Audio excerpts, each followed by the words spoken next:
नमस्कार, आप देख रहे हैं N24 न्यूज गुजरात। सूरत जिले के एक गांव की 30 साल की परिणीत युवती ने आत्महत्या की। परिवारजनों और ससुराल वाले लोगों पर युवती की मौत के गंभीर आक्षेप किए गए हैं। परिवार के सभ्यों का दावा है कि यह युवती अपने ससुराल के लोगों द्वारा सतत ट्रेस दिया जाता था, जिसके कारण वह मानसिक तनाव में थी और इसके कारण उस दौरान आत्महत्या करने की चिंता ने उसे घेर लिया था। सूत्रों के अनुसार यह महिला का मायका अंकलेश्वर में था और उसने पिछले थोड़े दिनों से अपने माता पिता के घर रहना शुरू किया था। परिवार के आक्षेप मुजब यह समय ससुराल वाले लोगों द्वारा ज्यादा परेशान किया जाता था। युवती की मौत के बाद उनके पति और ससुराल वाले लोगों के सामने गंभीर आक्षेप किया गया है, परंतु अभी पुलिस जांच शुरू है।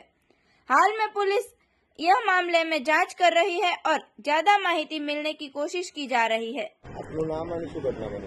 મારું નામ રાહુલ પરમાર છે। આજે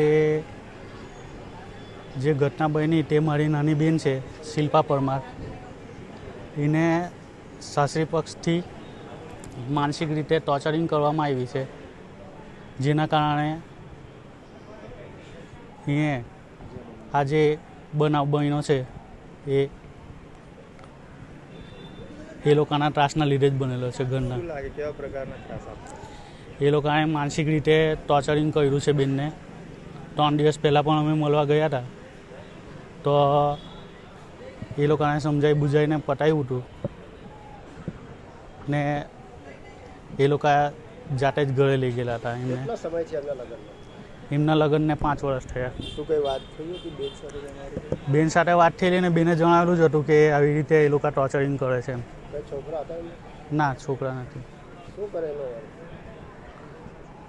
ઘરમાં નાના મોટી મેટર કરીને એ લોકો બેનને ટોર્ચર કરતા હતા। એમ કામ ધંધો કંઈ કરતા નથી એમના વર, ઘરે જ છે। મારી બેન અત્યારે 3 દિવસથી જ નોકરી લાગેલી હતી।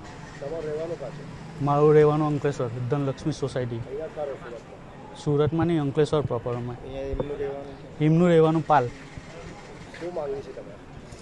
અમને યોગ્ય ન્યાય મળવો જોઈએ સાહેબ। અમે ગરીબ ઘરના માણસ છે તો અમને ન્યાય મળવો જોઈએ।